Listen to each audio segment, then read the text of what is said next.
안녕하세요, 청취자분. 오늘은 그 열정 넘치는 교사, 또 실력 있는 교사가 되기 위한 길을 한번 같이 걸어볼까 합니다. 네, 안녕하세요. 특히 이제 막 교직에 들어서신 분들이나 뭔가 새로운 교수법을 고민하는 분들께 좀 도움이 될 만한 이야기일 텐데요. 맞습니다. 저희가 신임 교사들을 위한 교수법 안내 자료를 좀 받아서 살펴봤거든요. 네네. 이걸 보면서 정말 단순 지식 전달 그 이상으로 학생들하고 진짜 소통하고 또 성장을 이끌어내는 방법은 뭘까 같이 좀 파헤쳐 보려고 합니다. 좋습니다. 중요한 주제죠. 네, 바로 한번 들어가 볼까요? 네. 이 자료들을 쭉 보니까 좀 흥미로운 게 많은 신임 선생님들이 처음에는 아무래도 교실 질서 잡는 거 네. 여기에 좀 집중하시면서 그냥 익숙한 강의식 수업을 많이 하신다는 거예요.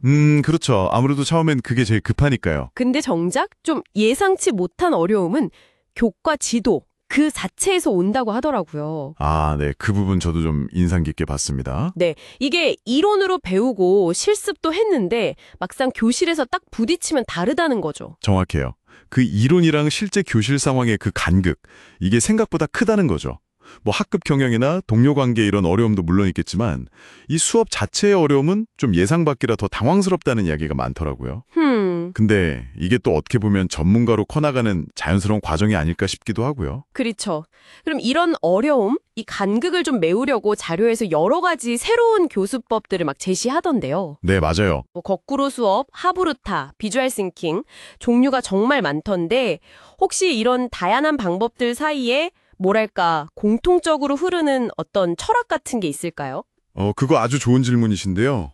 사실 이름은 다 다르잖아요. 거꾸로 수업, 파브루타, 뭐 프로젝트 학습, 협동 학습 많은데 가만히 들여다보면 핵심은 결국 그 학생의 주도성 그리고 상호작용 이 두 가지로 모아지는 것 같아요. 아, 학생 주도성과 상호작용이요? 네. 예를 들면 그 하브루타. 이건 짝이랑 계속 질문하고 답하면서 생각하는 힘 자체를 키우는 거잖아요. 네네. 또 거꾸로 수업은 집에서 미리 내용을 보고 오니까 교실에서는 오히려 더 깊이 있는 활동이나 토론을 할 수 있게 되고요. 그렇군요.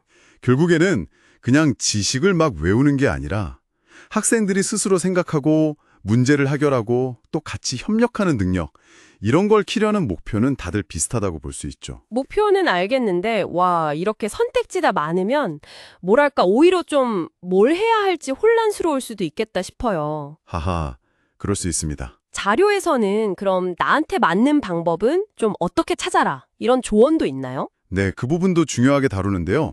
단순히 이 방법이 최고다 이게 아니고요. 그 찾아가는 과정 자체를 되게 강조해요. 아, 과정이요? 네, 예를 들면 뭐 학교 안팎의 수업 연구 모임이나 교과 연구회 같은 데 나가보고 네. 아니면 동료 선생님이나 좀 경험 많은 수석교사분들께 조언도 구해보고 또 다른 선생님들 수업을 직접 참관하는 것도 되게 좋다고 하고요. 아, 역시 혼자 끙끙 앓기보다는 그렇죠. 그리고 요즘에는 뭐 온라인 연수나 교사들끼리 소통하는 SNS 커뮤니티 같은 것도 많잖아요. 그런 걸 적극적으로 활용해보라는 거죠. 핵심은 진짜 혼자 고민하지 말고 계속 교류하고 탐색하라는 겁니다. 듣도 보니 결국 어떤 막 화려한 기법 이걸 쓰는 게 중요한 게 아니라 네네. 내가 왜 이 방법을 선택하는지 그 고민과 교사 자신의 어떤 철학 이게 더 중요한 것 같네요. 정확합니다. 바로 그거예요.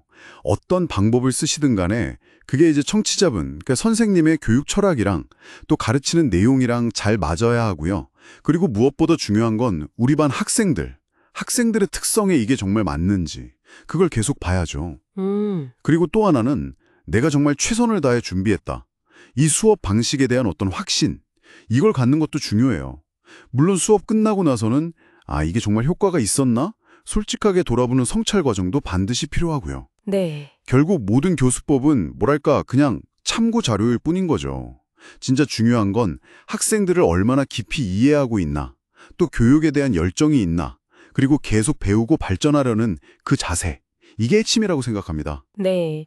오늘 이야기를 쭉 정리해보면 결국 실력 있는 교사가 된다는 건 단순히 교과 지식만 많이 아는 걸 넘어서는 거네요. 그렇죠. 학생들하고 의미 있는 상호작용을 만들어내는 그런 교수법을 계속 찾아보고 또 적용해보고 발전시키는 그 과정 자체군요. 맞습니다. 뭐 거꾸로 수업이니 하부르타니 여러 방법들을 참고는 하되 결국 동료들과 계속 이야기 나누고 또 여러 자료나 기회들을 활용하면서 나만의 그리고 우리 반 학생들에게 맞는 최적의 길을 찾아 나서는 게 중요하겠네요. 네, 그리고 저는 이 배움의 여정이 꼭 교직에만 해당되는 건 아니라고 생각해요. 아, 그럴 수 있겠네요. 네, 뭐 새로운 기술을 배우시거나 어떤 분야를 좀 깊이 파고들고 싶은 청취자분이라면 누구나 좀 공감하실 수 있을 것 같은데요. 처음에는 당연히 어렵죠. 벽에도 부딪히고. 그렇죠. 그렇지만 그 과정에서 나한테 맞는 학습 방식을 찾고 또 주변 사람들 도움도 좀 받아가면서 꾸준히 나아가는 거. 그 과정 자체가 정말 소중한 경험이고 자산이 될 거라고 봅니다. 네, 정말 맞는 말씀입니다. 마지막으로 청취자분께 이런 질문을 한번 던져보고 싶어요. 우리가 오늘 정말 많은 교수법, 또 학습 전략에 대해 이야기 나눴잖아요. 네. 그런데 이런 수많은 방법론들을 넘어서서 지금처럼 정말 빠르게 변하는 세상을 살아가는 우리에게 진정으로 필요한 배움의 능력 혹은 가르침의 자질이라는 건 궁극적으로 뭘까요? 지치지 않는 어떤 호기심일까요? 아니면 다른 사람의 성장을 진심으로 바라고 돕는 깊은 공감 능력일까요? 한 번쯤 깊이 생각해 보시면 좋지 않을까? 네, 그런 생각이 듭니다.